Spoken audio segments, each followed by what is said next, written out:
Chapter 8. Lisa ill. Next morning, Velchaninoff walked about his room expecting Pavel Pavlovitch, who had promised to arrive in good time to go to the Pogoryeltsevs. As he smoked and sipped his coffee, he was conscious at every moment that he was like a man who, on waking up in the morning, cannot forget for one instant that he has received a slap in the face overnight. He quite understands the position and will take his revenge on me through Lisa, he thought with horror. The charming figure of the poor child rose mournfully before him for a moment. His heart beat faster at the thought that he would soon, within 2 hours, see his Lisa again. It's no use talking about it, he decided hotly. It's my whole life and my whole object now. What do slaps in the face or memories of the past matter? What has my life been till now? Muddle and sadness. But now it's all different. Everything's changed. But in spite of his enthusiasm, he grew more and more doubtful. He is tormenting me by means of Lisa, that's clear. And he is tormenting Lisa too. It's in that way he will devour me utterly in revenge for everything. Of course, I can't allow him to go on as he did yesterday. He flushed crimson all at once. And here it's 12 o'clock, though. He doesn't come. He waited a long time, till 12:30, and his depression grew more and more acute. Pavel Pavlovitch did not appear. At last the thought that had long been stirring in his mind, that Pavel Pavlovitch had not come on purpose simply in order to get up another scene like that of the night before, put the finishing touch to his irritation. He knows that I depend on him and what a state Lisa will be in now. And how can I appear before her without him? At last he could stand it no longer, and at 1 o'clock he rushed off to the Pokrovsky Hotel alone. At the lodging he was told that Pavel Pavlovitch had not slept at home, but had only turned up at 9 o'clock in the morning, had stayed no more than a quarter of an hour, and then gone out again. Velchaninoff stood at the door of Pavel Pavlovitch's room, listening to what the servant said, and mechanically turned the handle of the locked door and pulled it backwards and forwards. Realizing what he was doing, he uttered a curse and asked the servant to take him to Marya Sisoevna. But the landlady, hearing he was there, came out readily. She was a good-natured woman. "A woman with generous feelings," as Velchaninoff said of her when he was reporting his conversation afterwards to Klavdia Petrovna. Inquiring briefly about his journey with the child the day before, Marya Sisoevna launched out into accounts of Pavel Pavlovitch's doings. In her words, if it had not been for the child, she would have sent him about his business long ago. He was turned out of the hotel because of his disorderly behavior. Wasn't it wicked to bring home a wench with him when there was a child here old enough to understand? He was shouting, "She will be your mother if I choose." And would you believe it? What that street wench did, she even spat in his face. "You're not my daughter, but he's a—" she cried. Really? Velchaninoff was horrified. "I heard it myself. Though the man was drunk till he was almost senseless, yet it was very wrong before the child. Though she is but young, she broods over everything in her mind. The child cries. I can see she is worried to death. And the other day there was a terrible thing done in our building. A clerk, so folks say, took a room in the hotel overnight, and in the morning hanged himself. They say he had squandered all his money. People flocked to see. Pavel Pavlovitch was not at home, and the child was running about with no one to look after her. I looked, and there she was in the passage among the people, and peeping in behind the others. She was looking so strangely at the body. I brought her away as quickly as I could. And what do you think? She was all of a tremble. She looked quite black in the face, and as soon as I brought her in, she flopped on the floor in a faint. She struggled and writhed, and it was all I could do to bring her round. It was a fit, and she's been poorly ever since that hour. He heard of it, came home, and pinched her all over. For he's not one for beating, he's more given to pinching her.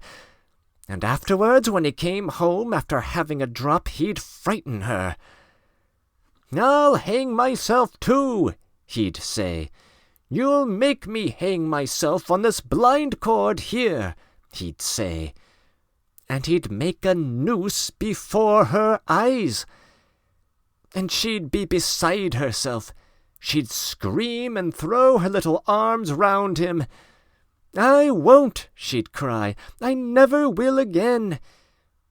It was pitiful. Though Volchaninov had expected something strange, this story amazed him so much that he could not believe it.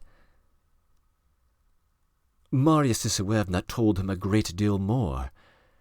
On one occasion, for instance, had it not been for Marya Sisuevna, Lisa might have thrown herself out of the window.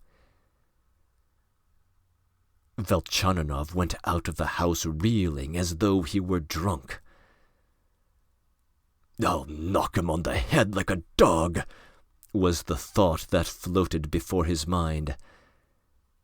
And for a long time he kept repeating it to himself. He took a cab and drove to the Pogoryeltsevs. On the way, the carriage was obliged to stop at the crossroads, near the bridge on the canal, over which a long funeral procession was passing. And on both sides of the bridge there were several carriages waiting in a block. People on foot were stopped too. It was a grand funeral, and there was a very long string of carriages following it. And lo and behold, in the windows of one of these carriages, Volchaninov caught a passing glimpse of the face of Pavel Pavlovitch. He would not have believed his eyes if Pavel Pavlovitch had not thrust his head out and nodded to him with a smile. Evidently he was delighted at recognizing Volchaninov. He even began beckoning to him from the carriage.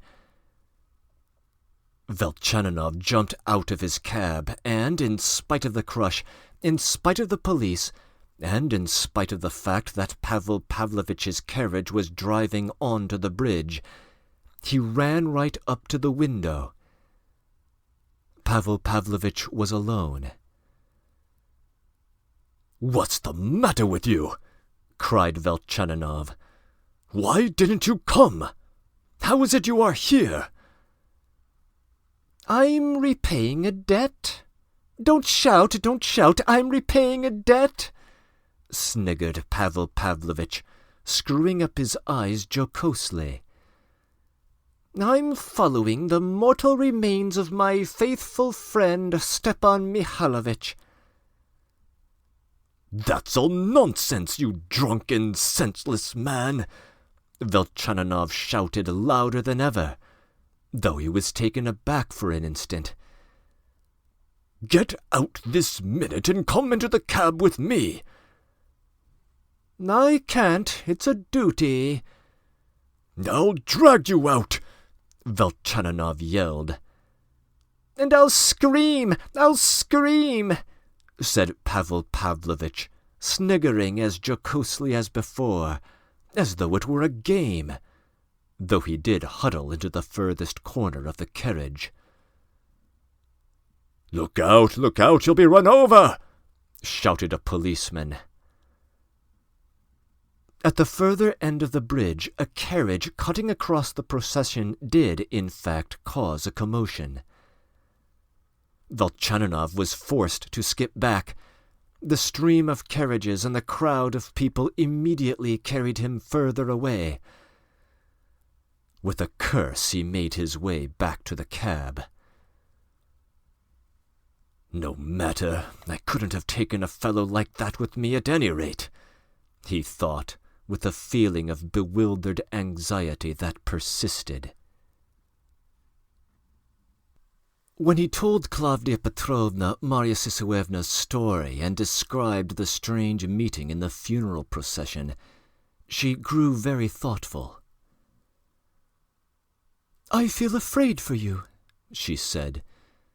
"You ought to break off all relations with him, and the sooner the better." "He's a drunken fool and nothing more," Velchaninov cried passionately. "As though I could be afraid of him. And how can I break off relations with him when there's Lisa to be considered? Think of Lisa." Lisa, meanwhile, was lying ill. She had begun to be feverish the evening before, and they were expecting a celebrated doctor, for whom they had sent an express messenger to the town in the morning. This completed Velchaninov's distress. Klavdia Petrovna took him to the invalid. "I watched her very carefully yesterday," she observed, stopping outside Lisa's room. "She's a proud and reserved child. She is ashamed that she is here, and that her father has cast her off. That's the whole cause of her illness, to my thinking." "How cast her off? Why do you say he's cast her off?" "The very fact that he let her come here among complete strangers and with a man who's almost a stranger too were on such terms." "But it was I took her. I took her by force. I don't perceive." "Oh, my God, and even Lisa, a child, perceives it. It's my belief that he simply won't come at all." Lisa was not astonished when she saw Velchaninov alone. She only smiled mournfully and turned her feverishly hot little head to the wall. She made no response to Velchaninov's timid efforts to comfort her, and his fervent promises to bring her father next day without fail. On coming away from her, he suddenly burst into tears. It was evening before the doctor came. After examining the patient, he alarmed them all from the first word, by observing that they had done wrong not to have sent for him before. When it was explained to him that the child had been taken ill only the evening before, he was at first incredulous. "It all depends how things go on tonight," he said in conclusion. After giving various instructions, he went away, promising to come again next day as early as possible. Velchaninov would have insisted on staying the night, but Klavdia Petrovna begged him once more to try and bring that monster. "Try once more," Velchaninov retorted in a frenzy. "Why, this time I'll tie him hand and foot and carry him here in my arms." The idea of tying Pavel Pavlovitch hand and foot and carrying him there took possession of him, and made him violently impatient to carry it out. "I don't feel in the least guilty towards him now, not in the least," he said to Klavdia Petrovna as he said goodbye. "I take back all the abject, snivelling things I said here yesterday," he added indignantly. Lisa was lying with her eyes shut. apparently asleep. She seemed to be better. When Velchaninoff cautiously bent over her head to say goodbye and to kiss, if only the edge of her garment, she suddenly opened her eyes as though she had been expecting him, and whispered to him, "Take me away." It was a gentle, pitiful prayer, without a shade in it of the irritability of the previous day, but at the same time he could hear in it the conviction that he would not do what she asked. Velchaninoff, in complete despair, began trying to persuade her that this was impossible.